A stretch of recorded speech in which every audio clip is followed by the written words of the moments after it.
Hello and welcome to another edition of ProtoBalls Talk Podcast. I'm ProtoMet. It's spooky season, and yeah, it's me, the berry.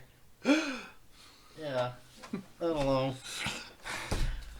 Today we will be wrapping up this mini Vincent Price marathon we've been doing the past month and a half now.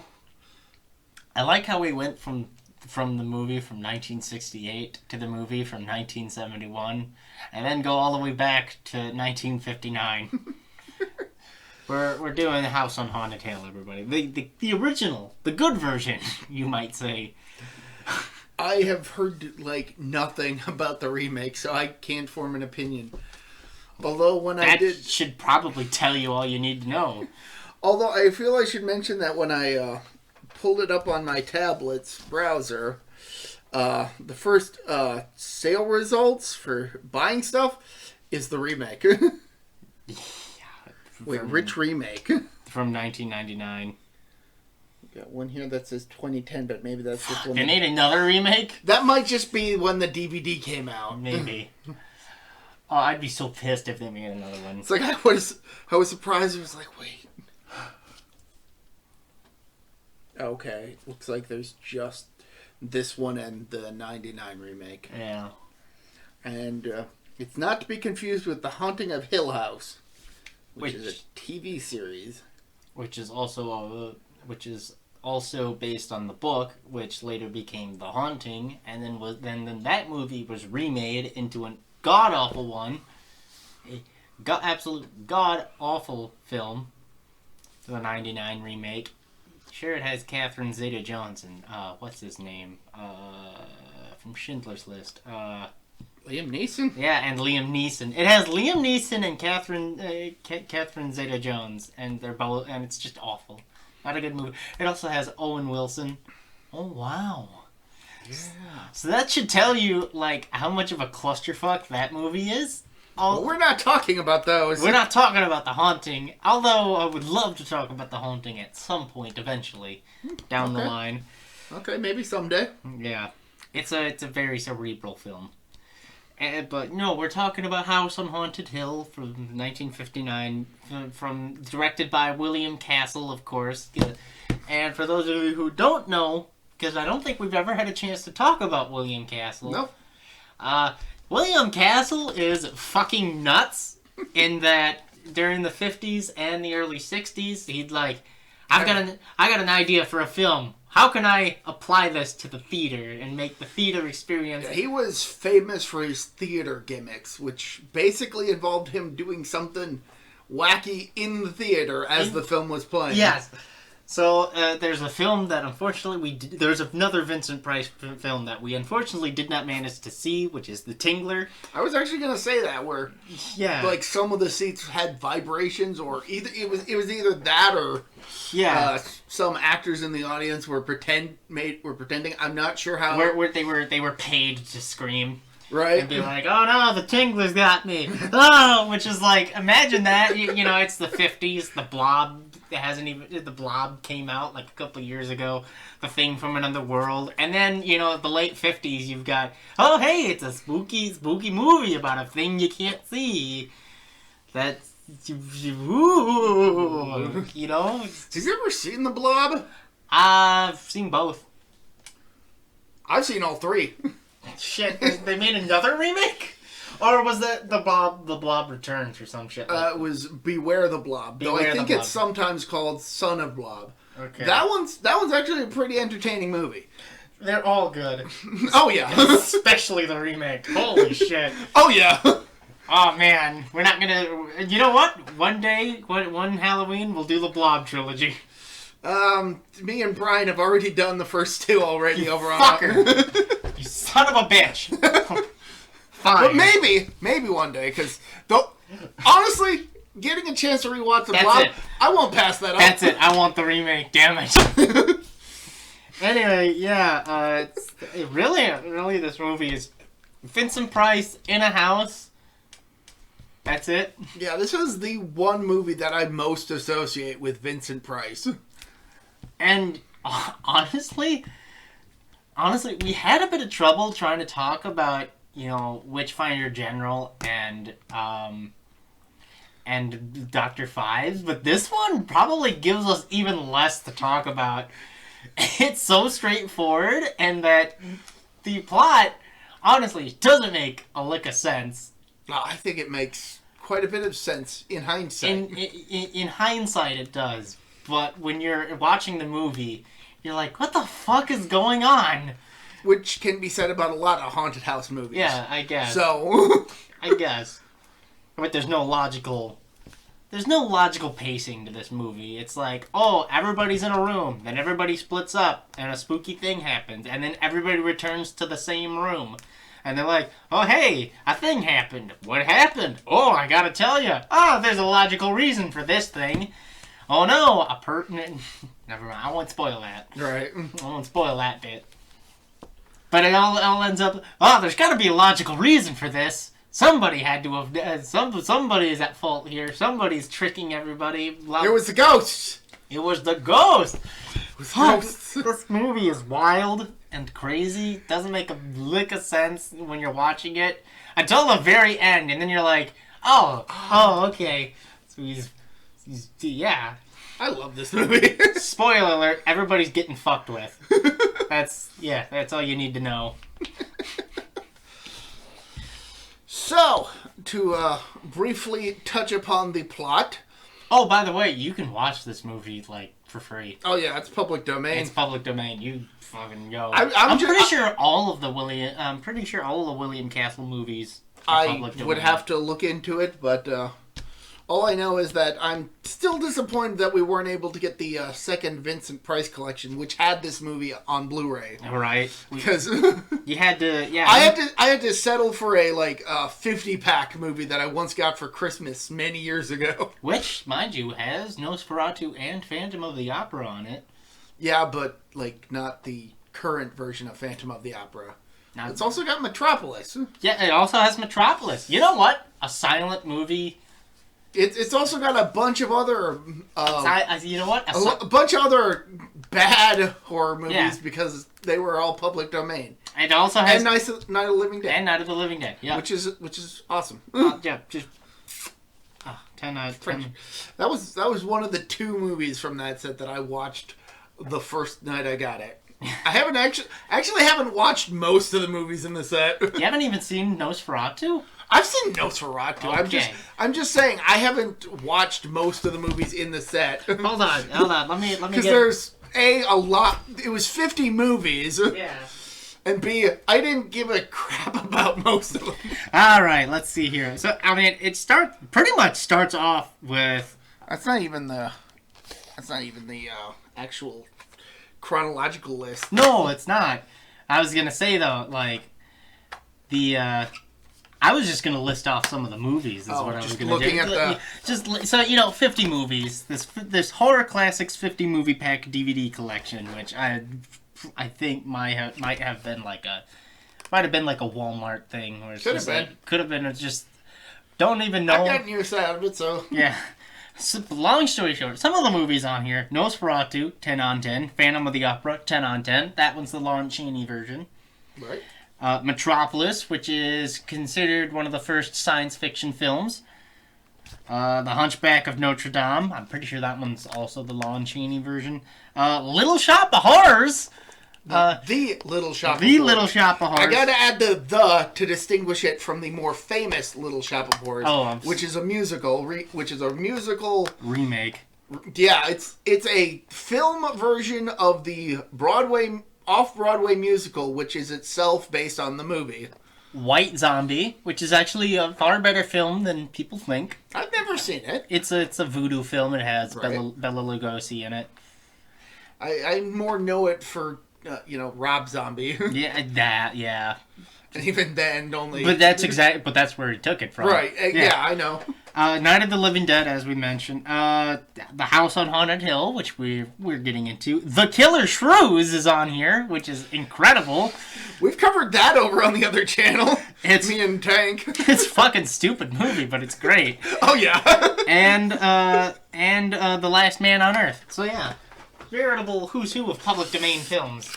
I think the only other movie that I can... I've also, on this set, I've also seen Attack of the Giant Leeches, the Giant Gila Monster. Oh, yeah, Attack of the Giant Leeches is pretty good. It's alright. I'm actually just looking through the more fuller list to see if there's anything else I've seen. Monster from a Prehistoric Planet, which is also called Gappa the Triphibian. Japanese film? Yeah.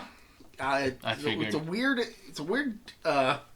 Weird thing to include in a horror classics collection. It's a kaiju movie that's basically just a retread of Gorgo. I actually can't remember which of the two came first. Man, they couldn't even get any Toho films in there. It sure sucks. No public domain for you. Not until like 100 years from now. I think we watched Phantom from 10,000 Leagues. I think we agreed that wasn't a kaiju movie. I haven't seen it either. But the first movie on this set that I did watch was Atom Age Vampire, because I was trying to watch Carnival of Souls, and it was on the same disc. I don't know Carnival of Souls is actually really good, too. I've heard good things.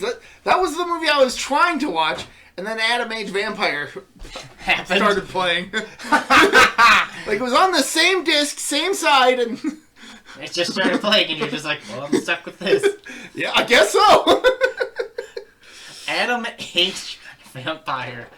Fuck. The 50s were wild.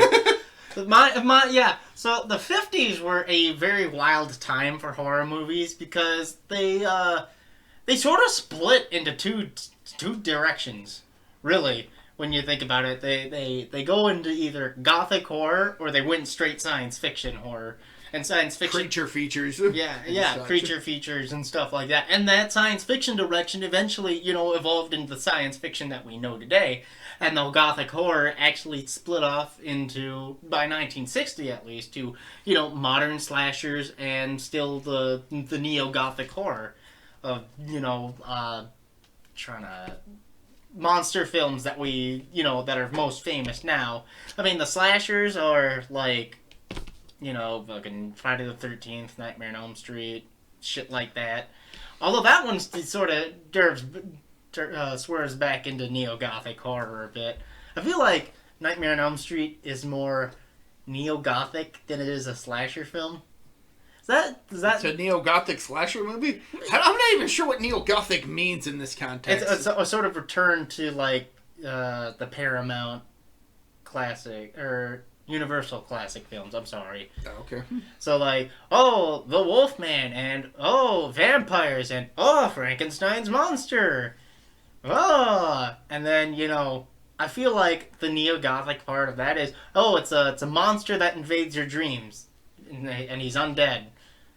Sort of, it sounds a bit like Frankenstein's monster mixed with more, what's the word I'm thinking of? Don't ask me. You're the one thinking of it. Anyway, yeah. So the 50s are basic. I think the 50s are the big split between science fiction and horror films because beforehand they all would have been the same, sort of. Outside of the cult films of the 30s and 40s that Indiana Jones is sort of based off. Like Buck Rogers or shit like that. So House on Haunted Hill is right in the gothic side of things. Right in the it's gonna be a spooky film. It's a haunted house movie. It's got haunted in the title. So. Yeah, it's a haunted house. Haunted movie. And house in the title. Whoa! I think this is the movie everybody thinks of when it's a haunted house. Surprisingly, but despite the architecture of that place, we'll get into that when we actually talk about the movie, which we probably should start doing. I'm just getting into it right away. So the architecture of this house makes no fucking sense. Like on the outside, it doesn't look like what you think a haunted house would look like, which is odd considering that according to one of the characters in this movie. It's like 100 years old. Oh, that house does not look 100 years old, motherfucker. The house looks postmodern as fuck. I was gonna say, I just didn't know enough about architecture to know if that was the proper term to use for it. So this house does not look like the traditional haunted house that you imagine when you think of haunted house. You know what it looks like? It looks like a bit like our old school that we used to go to.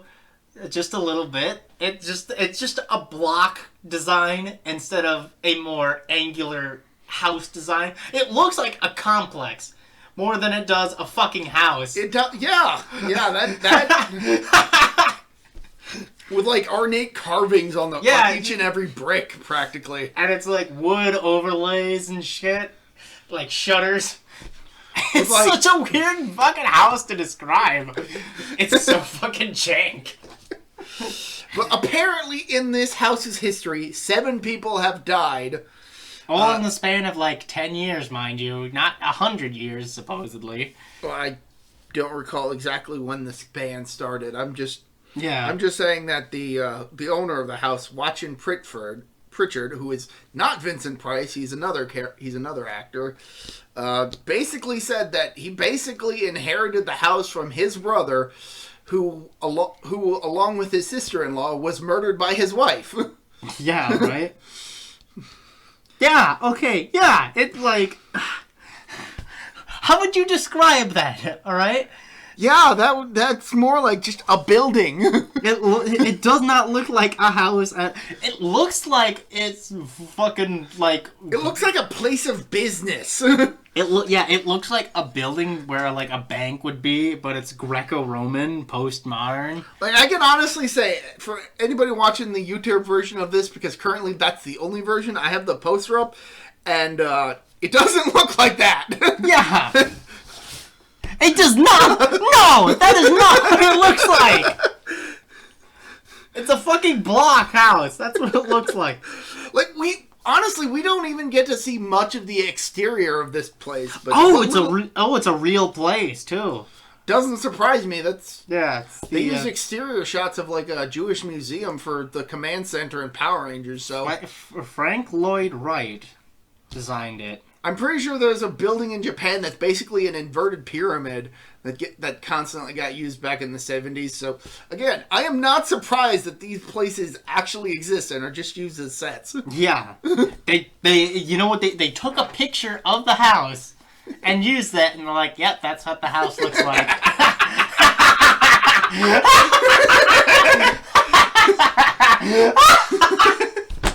Oh, that's so fucking dumb. We're talking about just the house, but it's so fucking stupid looking. Thing is, I completely forgot what the exterior of the house looked like until we rewatched the movie. And I was like, wait, this is the house? Like, in my mind, I had the classic Gothic manor, thunderbolts and lightning, on a hill. Yeah. You know, the traditional haunted house imagery. And then I see this house, is like, wait a minute. You know what's even funnier is this house isn't even on a hill. It's on a It's like on the corner of a street. Oh my god. Though, to the set designer's credit, the interior of the house house certainly fits the bill. The interior of the house looks like it was fucking designed by fucking Frankenstein himself. Creepy hallway here. Here's the central room, and it just goes out from there. Here's the basement. Here's the cellar. All right, we're good to go.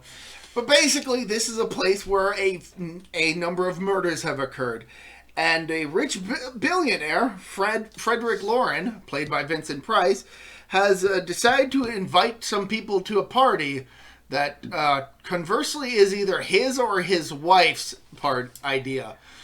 They kind of flip-flop on whose idea it is. I think the general consensus is the wife came up with the idea for the party, but Frederick was the one who invited the guests. For fuck all reason, too. Like, he explains why, but really he just does it because he wants to fuck with people, and he also fucking hates his wife. And all the people who are coming to the party are really only doing it because they've been promised $10,000 in 1959 money to spend the night in the house. Yeah, it's fucking hell. None of whom really know the Fredericks. Or do they? Because no... We'll see. Let me just say this. Not everybody in this movie is exactly truthful. You said $10,000, correct? That is what it says on Wikipedia. I thought it was like 50,000. Oh, maybe that was split among the 5 guests. Yeah, you know how much that's worth? That's $101,000 per person he's offering. Yeah. That's crazy. Just to spend the night in this haunted mansion. And there's one character who apparently actually owns the house. Yes. That would be Watson Pritchard, who I mentioned earlier, whose brother and sister-in-law were murdered in the house. Yeah, Watson just he owns the house, but I guess he rents it out to to Vincent Price's character. He does explain that he did spend a night in the house, and he was near dead by morning. He is the crazy Ralph of this movie. Oh my god, that's an apt comparison. He is the crazy Ralph. Yeah, he's all fucking doom. He's doom and gloom. He's an alcoholic because of his experiences in the house. He is. Yeah, which apparently, he was traumatized by his one night in the house, and somehow agreed to come back. Hey, money doesn't. He's rich. He should. But he's rich. He owns the house, therefore he should be rich, isn't he? Yeah, but he spends all his money on booze. Okay. That's why he's an alcoholic. Oh, that's why he wants the $10,000 in 1959 money. And he's actually the first character we get introduced to in this movie. Yeah, his head is the one who first explains the brief history of the mansion. He is the audience character, I think. Sort of. He's audience surrogate? Audience surrogate. I think that's... He is effectively the in-universe narrator. Yeah, pretty much. And he's just one of the guests. The other guests include a test pilot, Lance Schrader. Yep. A newspaper columnist, Ruth Bridges. A psychiatrist, Dr. David Trent, who is coming to the place as part of a study on hysteria, thinking that that's what all the haunting claims are. Nora Manning, who is just somebody who works for Frederick, not even directly. He works for one of his companies. Yeah, she's just an employee. She is the most normal of the characters, which is really, really unfortunate for her. Given everything that happens. Yeah. Spoiler alert, she goes through hell in this movie. Yeah, she's the one who has to suffer the most. Yeah, it's horrible.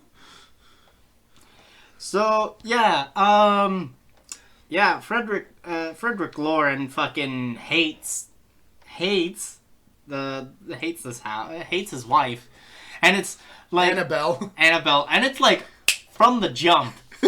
Like, they are trading barbs right away. And it is confirmed in dialogue that his wife has tried to poison him before. It was something you ate. Something in the thing you ate. Ah, yes, the arsenic. Like, you can tell these two hate each other. And Vincent Price and the actress who plays Annabelle have great chemistry in their scenes. It's very much, and it's his fourth wife, by the way. He throws that out there. His first wife disappeared. No one knows what happened to her. The other two died under mysterious circumstances. And now he's on wife number 4. Gee, I wonder what could happen. Apparently, she was the one who had the idea to throw the party. It was Frederick who invited the guests. Yes. Instead of anyone they actually know. This very much comes across as like a marriage of convenience. And even then, it's not very convenient. Even then, it's very inconvenient. These two do not like each other. There's to the point where Annabelle literally stays in her room for half the movie. Yeah. Like, she does not want to be involved. She came up with the idea for the party, but as soon as Frederick makes changes to her ideas, she decides, oh, now it's your party. Yeah, you go fucking host it. And he does. Frederick is like, ah, yes, welcome to the most haunted house in the world. Apparently. Apparently. I thought it would have been the Winchester Mansion, but whatever. Nah, not this. Yeah, not this fucking Greco-Roman postmodern piece of shit. Fuck. The outside of the house.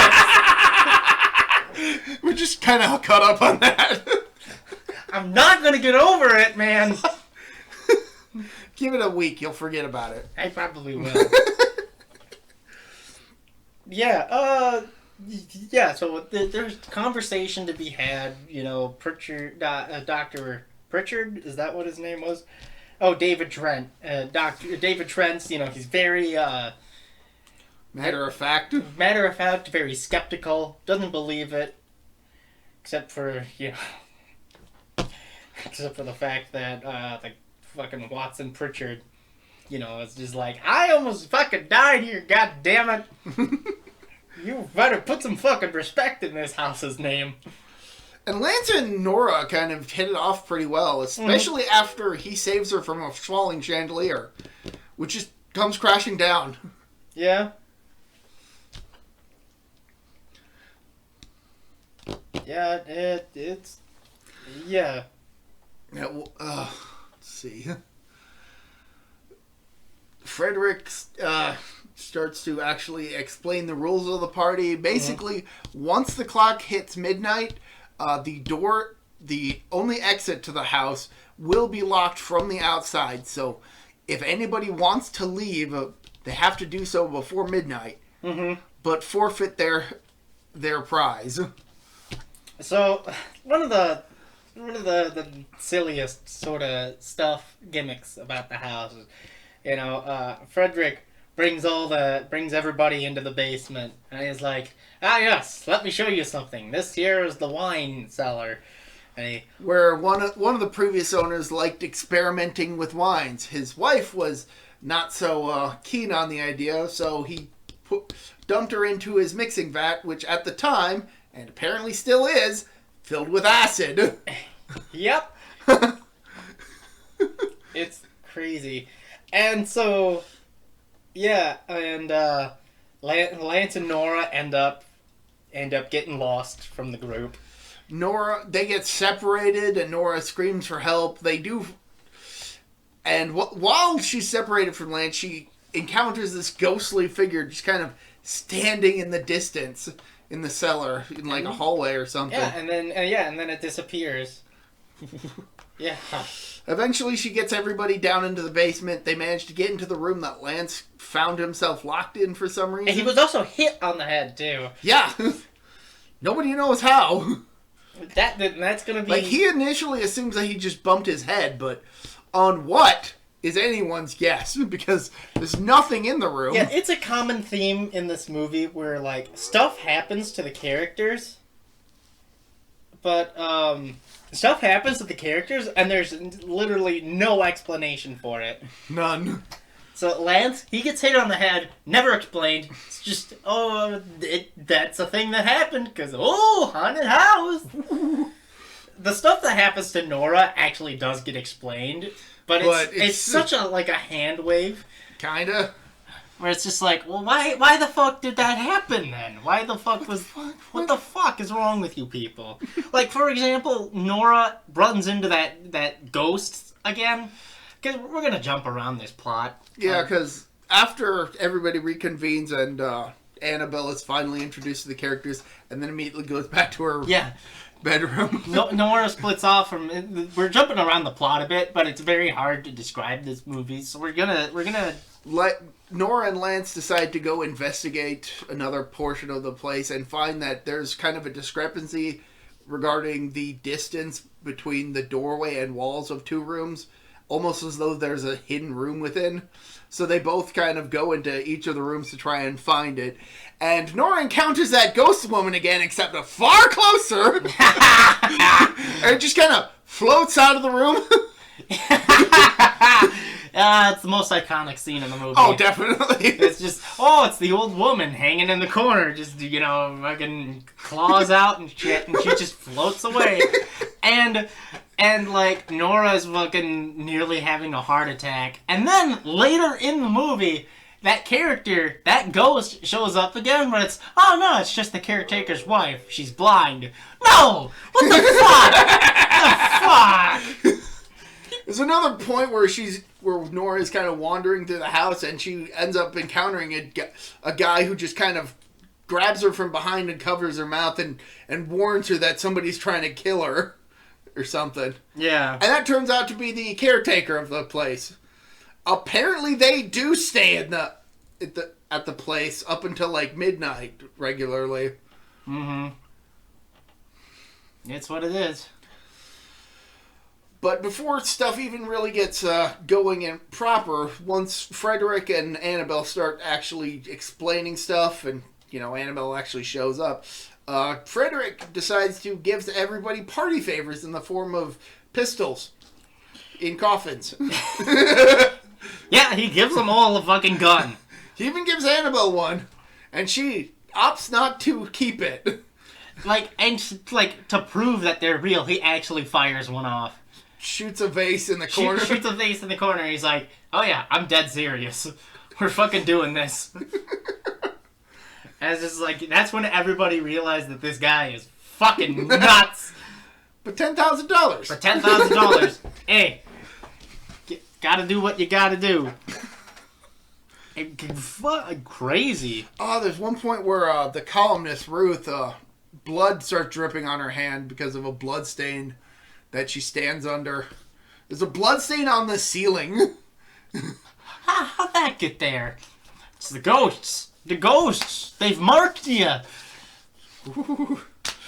My brother and his sister-in-law, they were murdered and found pieces everywhere, except their heads. Their heads are floating around somewhere. And they do find a head. Yeah, at one point, Nora goes back to her room and finds one of the severed heads in her suitcase. So fucking... This movie But by the time she manages to get everybody into her room, it's gone. Yeah. Yeah, so the whole reason for the guns is because Frederick's like, alright, everybody stay in their room. Anybody who comes into your room, you've got the right to shoot them. That's later in the movie. That's later in the movie, though. And it's just like, what the fuck? So, he just randomly gives them guns to protect them against the ghosts of the mansion. Right. Which even Pritchard is like, that's not gonna work against ghosts. They're fucking ghosts. Oh, by the way, anybody who wanted to leave, the caretakers locked the door 5 minutes early. So now they... Like, even Frederick's like, it's not midnight yet. What the hell? What the fuck? Well, I guess they're all stuck here. Doesn't even give a shit. Yeah, well... I mean, admittedly, he knew that it was going to be locked. He was... by this point, Nora is freaking out and wanting to leave. Mm-hmm. And it's basically Trent who's trying to convince her to not leave. Yeah. And, like, he's super dismissive. He doesn't even think that she's suffering from hysteria. You're just a woman. It's like, isn't your whole point to be here to investigate hysteria as being the explanation behind... There's fucking... Of course, as we all know, hysteria is caused by something completely different. No, yeah. I mean, hysteria in the 1950s? Ha! Only happens to women. Fuck. Yeah, I get the feeling he's very sexist. And, and he's not saying it out loud, but he's just like, you're just being a woman. Fucking shut the fuck up.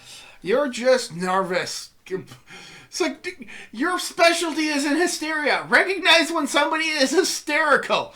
Because... We're talking about the 50s here. I mean... Anyways. Yeah, so I think we should cut there.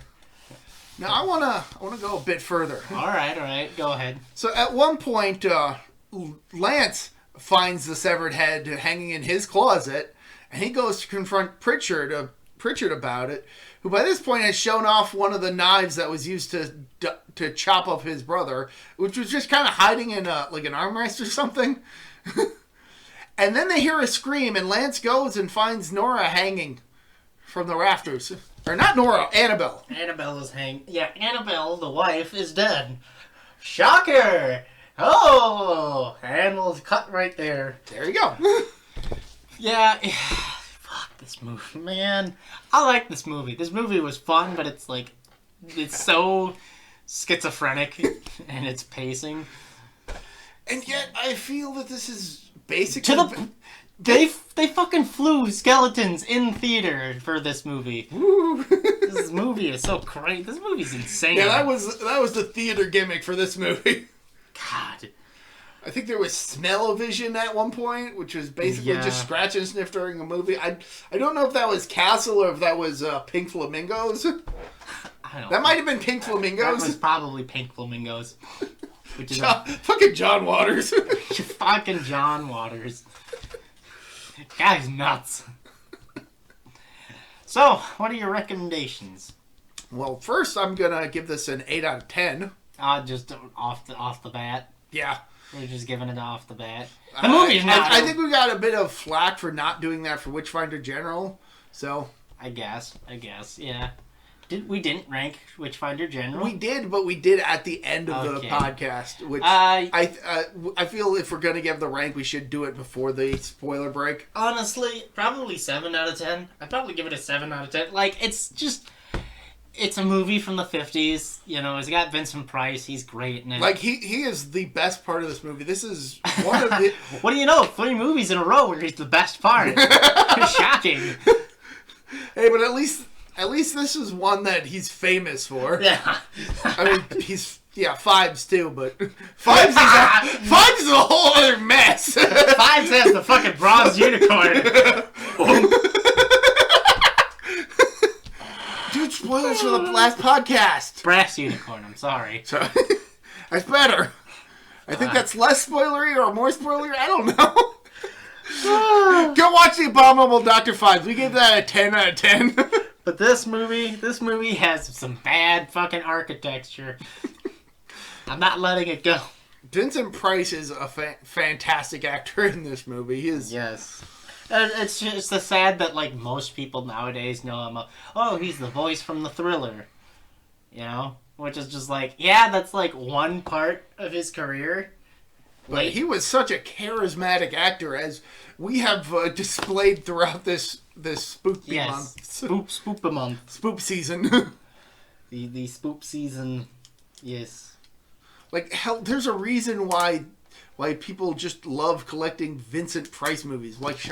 Why Scream Factory released 3 collections of just Vincent Price movies. Yeah. Not really connected by anything other than they have Vincent Price in them. Yeah, 7 out of 10. I feel like this movie is very erratic in its pacing. It's not a bad film. I do feel it has some good atmosphere. It has great atmosphere. I just feel that the pacing is off on it. That's fair. It's just off completely. Doesn't even delve into any attempt at psychological horror either. And that's not what it was going for. I understand. Would have been nice if it was like, nothing happened, but it's, you know, the characters are fucking freaking out because they think something's gonna happen, and nothing happens for, you know, half the film.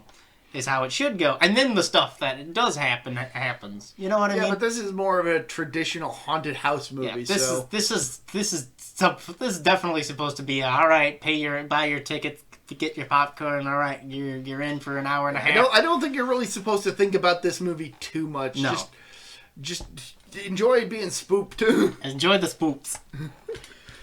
So I mean, what's your favorite scene?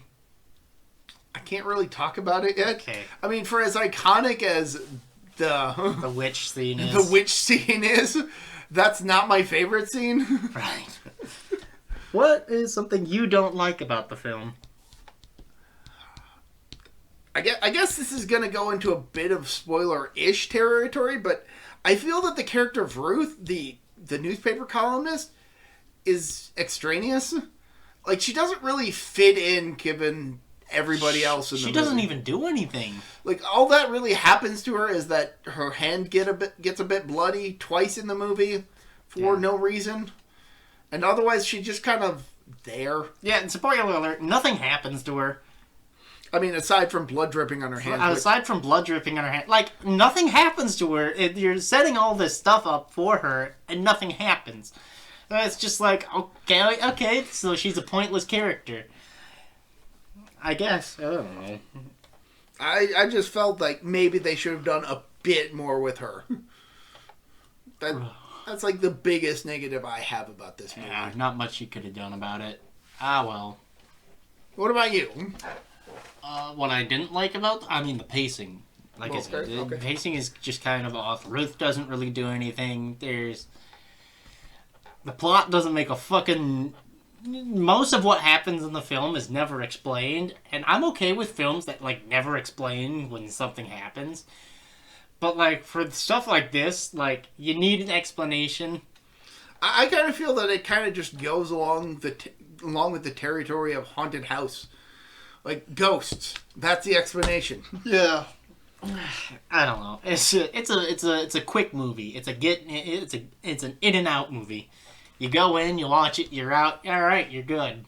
But would you still consider it a classic? It's definitely a classic as far as 50s like horror movies. A must-watch for anybody who wants to get into Vincent Price? Yeah. Yeah. That's obvious, yeah. That and The Tingler and probably Dr. Fives, even. I've never seen The Tingler. I wonder if that's on the set that I don't have. I don't know. But, I don't think Witchfinder General's a must-watch. Right. I need to watch. That one's just like, it's Vincent Price at his most fucked up as a character. Right. Right. Dr. Fives was a walk in the park compared to... Yeah. Shit. What's your recommendations this time? I'm actually going to recommend a artist on Twitter. I think they're pronounced Kyle. It's Khle. And they do some pretty fantastic fan art that's subtly horrifying. Like, I first encountered their artwork back last Thanksgiving when they posted an image of Dawn from the Pokemon series with a roast turkey. Mm-hmm. And the more you inspect the image, the more you realize that that's not a turkey. Oh, no. And that's kind of the best encapsulation of their art style. Having good fan art that the more you look at it, the more you realize that it's kind of fucked up and it's got some nice, subtly horrifying details. Yeah. Like for the YouTube version of this, I have put up that Thanksgiving image. Just look closely, try and find as many of the horrifying details as you can, because it's chock full of them. Mm-hmm. And apparently that was the one that really inspired them to shift to that art style, because they had been doing art for a while, but that was the one where they're like, I'm going to add in just a bunch of details to tell a story with a single image. You're looking it up, aren't you? Mm-mm. Oh. No. I actually should... bring one up for you to look at. Not anyone specific. I might pick one specifically, but just kind of give you an idea. I got you. I'm pretty sure you showed me that photo. Right, but I've seen a bunch more since then. Mm. And I think you might like them. Maybe. They actually recently got a certain person trending on Twitter for this image. Oh, God. Okay, that's the one. Alright. Yeah, I know who you're talking about now. I've seen their art. I saw that one. And that's like the one that's the most blatant with what it's referencing. And yeah, I saw that one and I'm like, oh no. It's the fucking yellow Sonic pendant. Yeah. Nobody look that up. No, just don't. You're better off just not knowing about them. If you know, you know. Here's another one. Nice. 10 out of 10. Best girl. Yep. What did she throw at it? Oh, is that just pop? I think that's a Slurpee. Oh. Yeah, it's kind of one... It's definitely their art style is definitely hidden details. It's like a Where's Waldo of horrifying implications. And there's a kid in the background. Yeah, I mean that one's not actually surprising because I've no context for what the image is. I'm far enough in the manga where they're both together but not. Here's another one, decent one. This one's a bit more blatant. Fuck. Oh my god. If One Piece took place in Somalia. Fuck! Oh, here's one I think you might appreciate. Yep. That's... yeah. Yep. That's how it goes. Poor Yor. Alas... just a lot of good fan art. Alas, poor Yor. I knew her well. Hamlet. So yeah, that's my recommendation. Oh hey, the Vampire Jekyll just finished Eternal Darkness. Good for him. Yep. No context. Anyways. So your recommendation? My recommendation, fuck My Hero Academia. Why not? Okay. Fucking everybody who knows it knows it. Anybody who doesn't, it's the big new shonen. It's the current Dragon Ball. It's the current Dragon Ball, really. Kid with no, in a world where everybody has special powers. No one is special. Where no one is special. Oh wait, no, yeah, they are because their powers are all unique. Yeah. So yeah. So it's 90% of the human population apparently has special powers that they can use, and a lot of them want to be heroes and stuff. And then there's others not so much. Others not so much. And then there's the kid, Deku, Izuku Moria. Midoriya. Yeah, Izuku Midoriya. I've never even read the series, but I know the name. Yeah. I keep seeing... his nickname's Deku because his... I guess he looks like that one tree from Zelda. I don't know. it's what his friend / rival Bakugo calls him. Whatever. And he's a kid who doesn't have any special powers, so he's considered weak and unquirked. That's what they call it. They call him quirks, but he's quirkless, is what they call him. And so he's considered, a loser, a second-class citizen. But he really looks up to, the best hero. He looks up to, basically, the Superman of the world. All Might. All Might. Who is just it's hard to describe him. He's give Superman a body and then blonde hair and two... just antenna hairs. Two antenna hairs. But big ones. Big ones. And he's got he always smiles and his eye and his... his eyes are practically always in shadow because he's smiling so much. Yeah. It's such a big smile. And it's almost creepy, if not for the fact that he's a good guy. He's a good guy. But, Izuku, runs into him one day while he's fighting a villain. Well, in the middle of him getting almost murdered, mind you. Izuku is almost murdered, and All Might saves him. And long story short, as it turns out, All Might is basically he's dying. Not dying, but he's losing his power because of an injury from a long time ago. So imagine if Superman suffered from kryptonite poisoning that is so mortally wounding that he can only be Superman for 3 hours a day. And then after those 3 hours are up, he changes back into a super lanky character. To a super lanky, super gaunt character. Whose eyes are still in shadow, but he's no longer smiling. Yeah, but he's no longer smiling and stuff. And so... Such a stark contrast. And Izuku... Bear in mind, I have not seen or read anything about this. This is all stuff I've gotten secondhand just from being on the internet. And Izuku is looks up to this guy. And so to see him, the way he is, it dishearts him. But when Bakugo is in trouble with a villain that managed to get away from All Might because of Deku...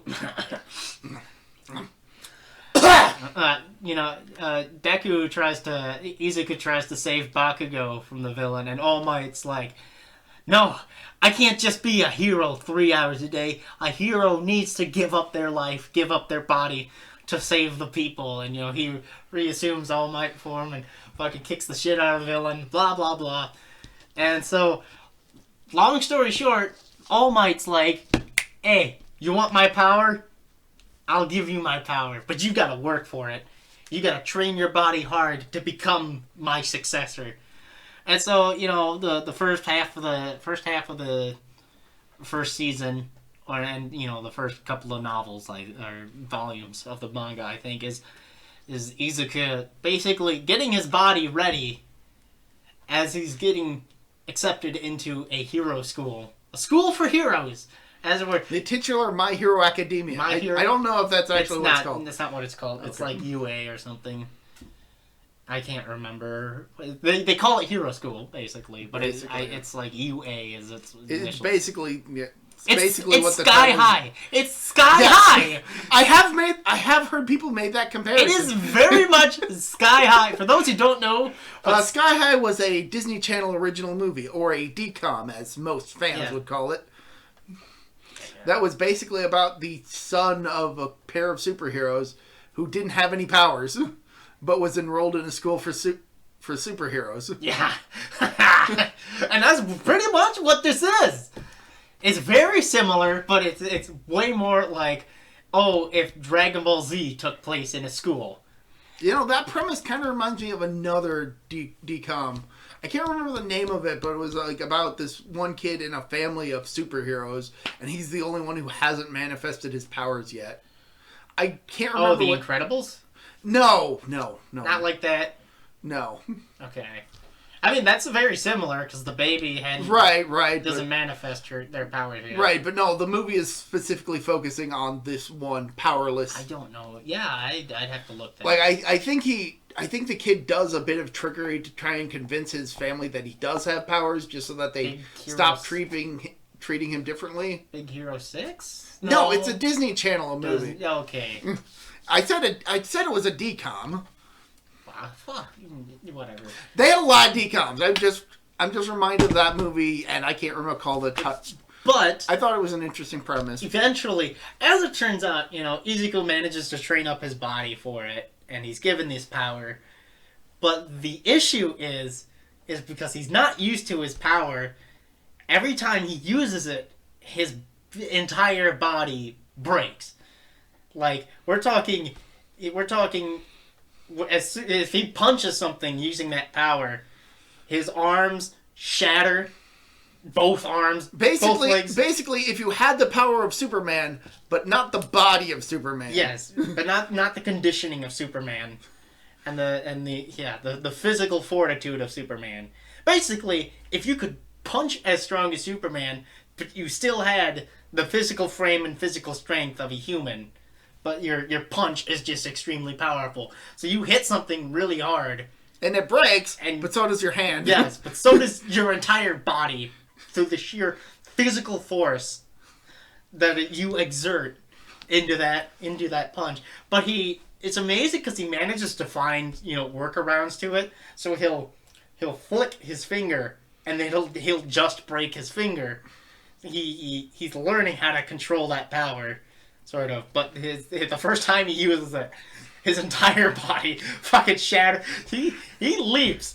All right, he's fighting this big giant robot during the test. This is the test to get into the school, and everybody is fighting monsters or killing robots that are worth points, but the giant robot is worth 0 points.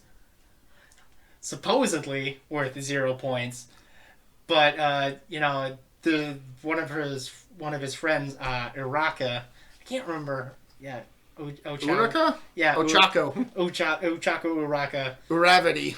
Yeah, she's good at manipulating gravity and Izuku. She's good at manipulating gravity, but she gets motion sickness from it. Yes, she gets motion sickness from it. That's a perfect way of putting it.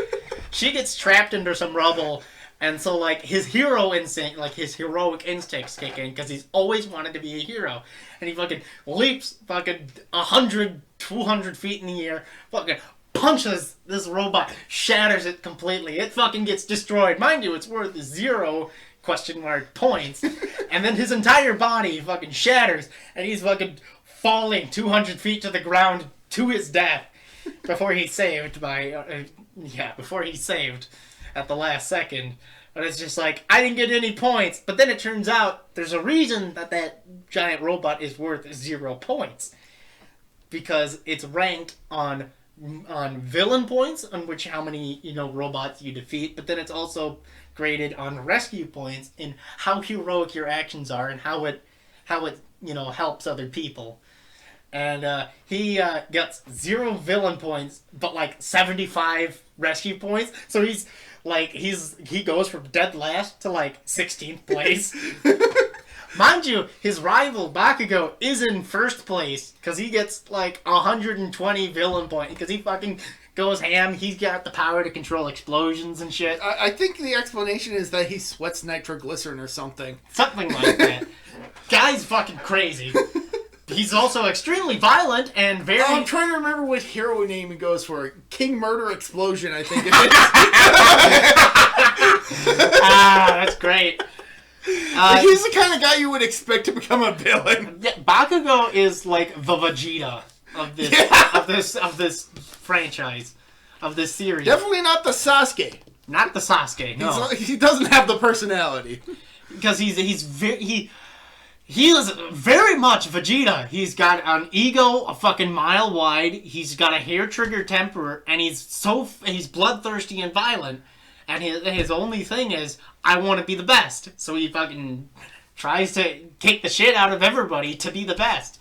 And he doesn't give a shit. Except when he loses. He loses his first fight. His first, proper training fight against Izuku. And he's fucking like, what the fuck?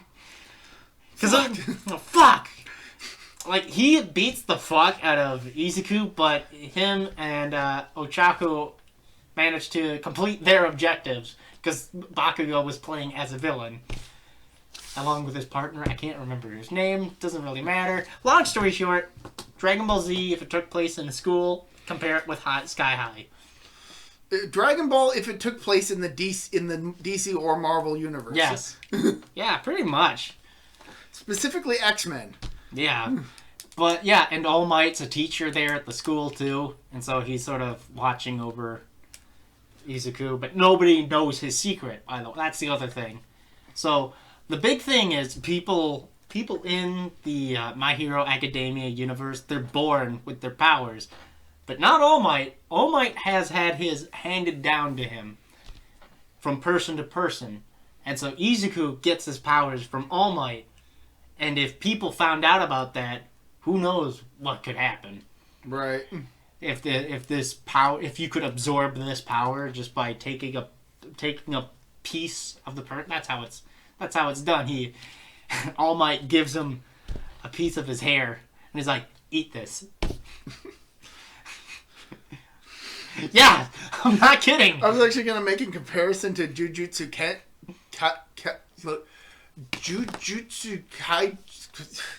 Fuck! I had it just like a second ago. It's a fairly new manga. Jujutsu Kaisen? Jujutsu Kai? Oh, Jujutsu Kaisen? Maybe? Yeah, that? Yes! Yeah, Jujutsu Kaisen. Yes. Go on. Because I think the main character in that eats the finger of a demon, and now he has the demon inside him or something. I don't know. I haven't followed it. That kind of sounds... All I know is that it's another Shonen Jump series, I think. Pretty sure it's the Shonen Jump series. Maybe. Honestly, the only modern Shonen Jump series I've been reading is Kaiju number 8. Have you heard anything on Chainsaw Man? I know that it got super popular ahead of the anime releasing. Yeah. I've seen some images from the manga. I haven't seen anything of it. All I know is I've seen the one character. The one character. Oh, Power? Yeah. And all the fan art that's made of her. Yeah, it's pretty weird. I'm just like, I don't know who this character is, but okay, I like their design.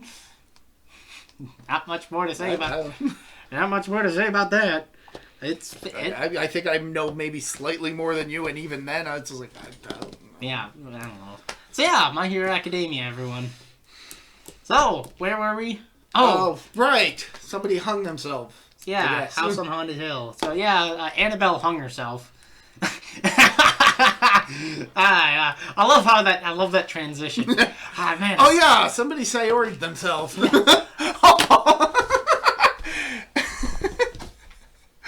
Somebody had to say it. I'm going home.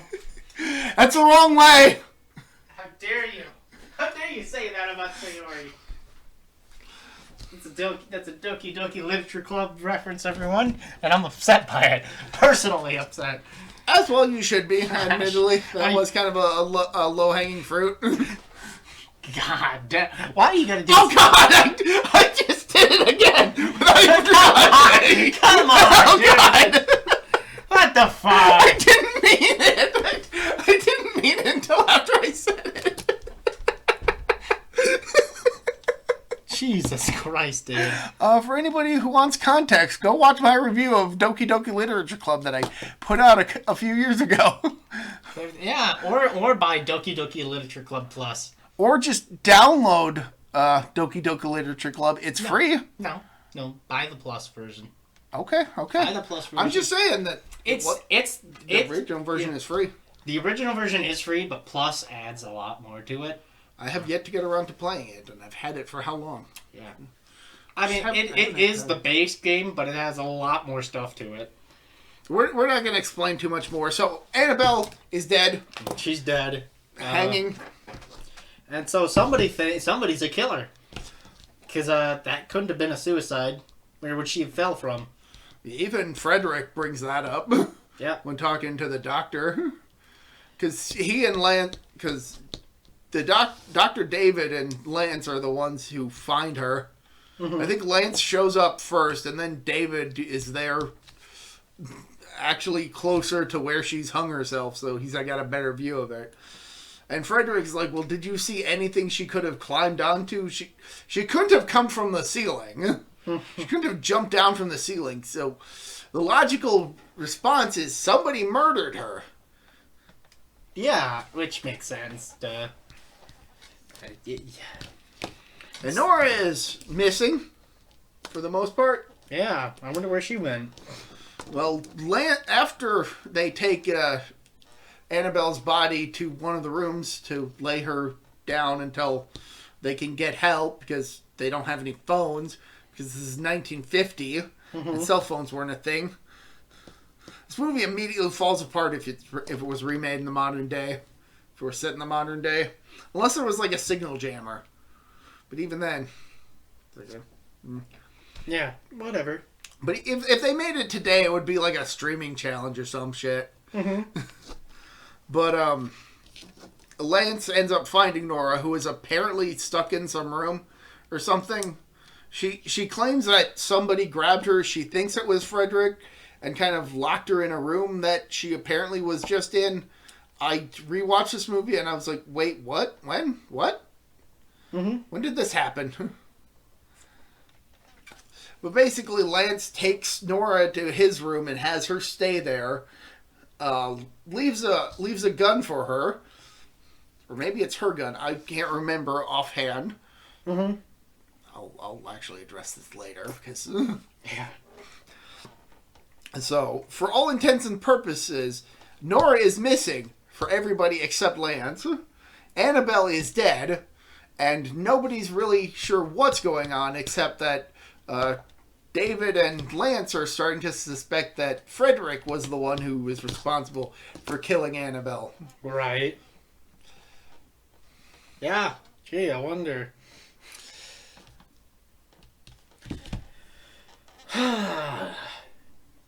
Yeah, really a bunch of other stuff happens. Ultimately, the guests all decide to just go to their rooms and stay the remaining few hours until sunrise so that they can finally leave.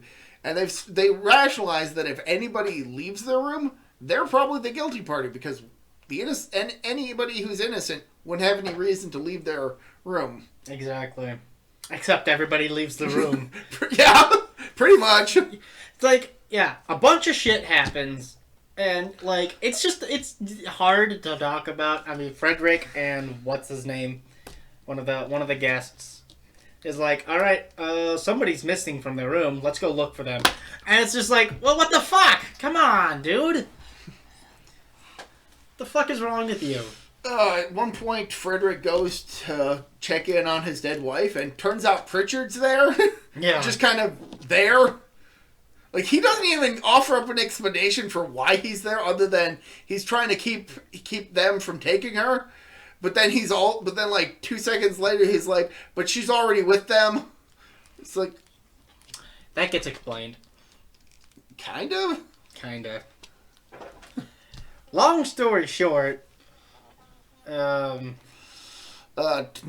ends up having another freaked episode when a rope climbs in through her window, and out of the window in the midst of the storm is Annabelle's ghost. She runs out into the hall, finds Annabelle hanging there again. Then, like, some mutated hand reaches out from her from around a corner. She rushes down into the living room, encounters a player piano that just starts up, screams bloody murder, and then goes missing. And it's at that point that David goes to Frederick and is like, hey, did you hear anything? And Frederick's like, the player piano, I guess the organ started playing. And David's like, I heard footsteps. I was like, did nobody hear the loud scream? Yeah, this movie's weird. Anyway, David's like, okay, we gotta go search for the source. I'll check up here, you go check downstairs. Yeah, we're blazing. And Frederick's like, well, why don't we just go check together? I was like, we probably don't have a whole lot of time. It could be a matter of seconds to save somebody's life. Let's just split up. It's like, okay, I'll go down to the basement. Yeah. And then when he confirms that Frederick's gone down to go look for the source of the disturbance, David goes into the room that Annabelle's corpse is and basically tells her she can get up and that their plan has been perfect. Yeah, it's all been a plan. Yeah, turns out David Trent wasn't so much of a stranger to the Laurens as everybody suspected. Turns out Annabelle had been cheating on Frederick with David, and they had both concocted a plan to basically trick Nora into murdering Frederick out of hysteria. Yep. By basically gaslighting her this entire fucking time and making her go slightly insane. And at this point, I feel super bad about Nora because she's just been being manipulated this entire time. By both parties. She's been manipulated by both Frederick and Annabelle. Because Frederick kind of suspects stuff. Yeah. But anyway... Oh, he doesn't suspect. He fucking knows. But anyway, Frederick makes his way down to the wine cellar where Nora is. Upon seeing him, she freaks out and shoots him dead. Yeah, she shoots him. And then, realizing what she's done, she rushes to go get everybody to help. And David steps out of a secret passageway. Yep.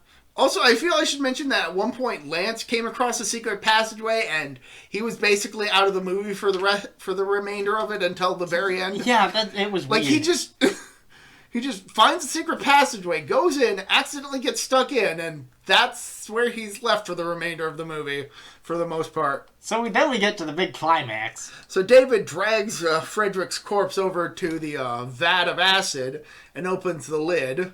Mm-hmm.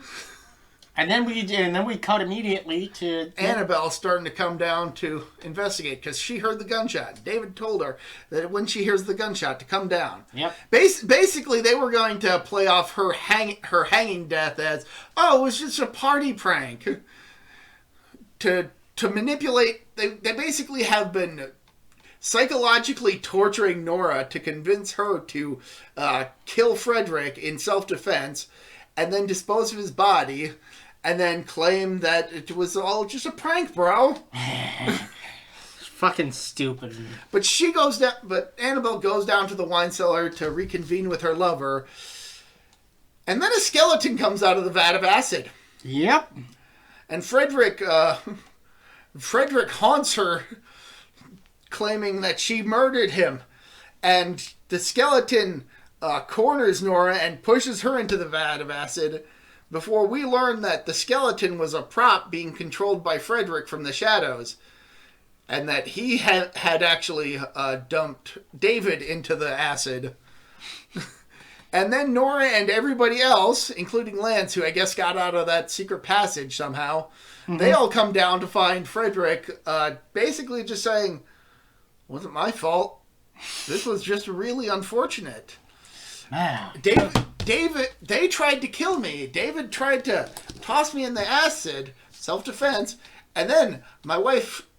she tripped. Yep. She tripped, and they both fell in the acid. Nah, the wife did, though.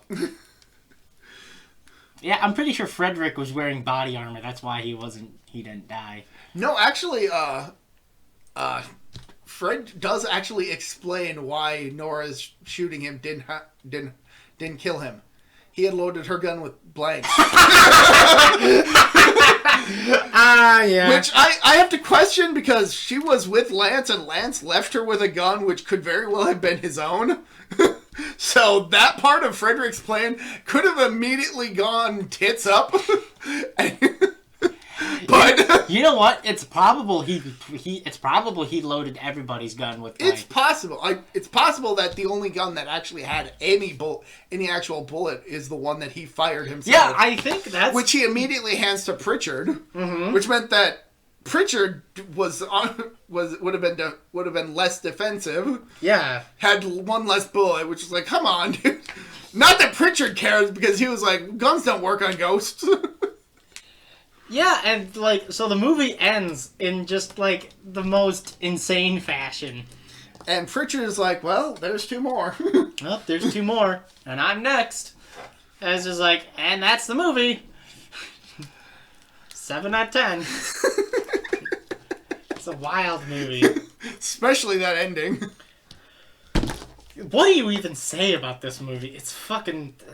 This is not a haunted house movie, as many may have suspected. It's very much a murder mystery. YouTuber Pushing Up Roses best described it as secretly a murder mystery. Yeah. It's a whodunit. But kind of. A whodunit where we have to wait to get to the done. Yeah! Yeah. Yeah, that sounds about right. We're gonna get halfway through the movie before it happens. And it's not even her. She's not even the one who got done. Yeah. Turns out she wasn't done at all. She was still very fresh. Quite literally in the case of David. But right. But yeah, no, this movie goes to some bonkers places. Also, apparently, I think Annabelle and David kind of explain the whole situation with the caretakers being in on it. So yeah. So that's why the wife was just kind of around and spooking Nora. She was basically hired to do so.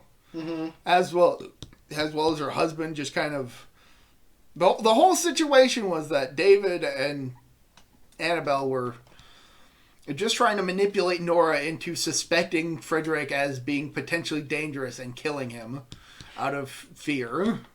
Right.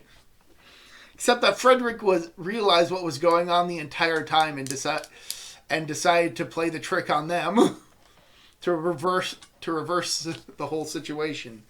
It's absolutely bonkers, and I love this movie. This is definitely a very fantastic Vincent Price movie that you definitely need to see if you want to get into Vincent Price. This is one of the most Vincent Price movies ever. Mm-hmm.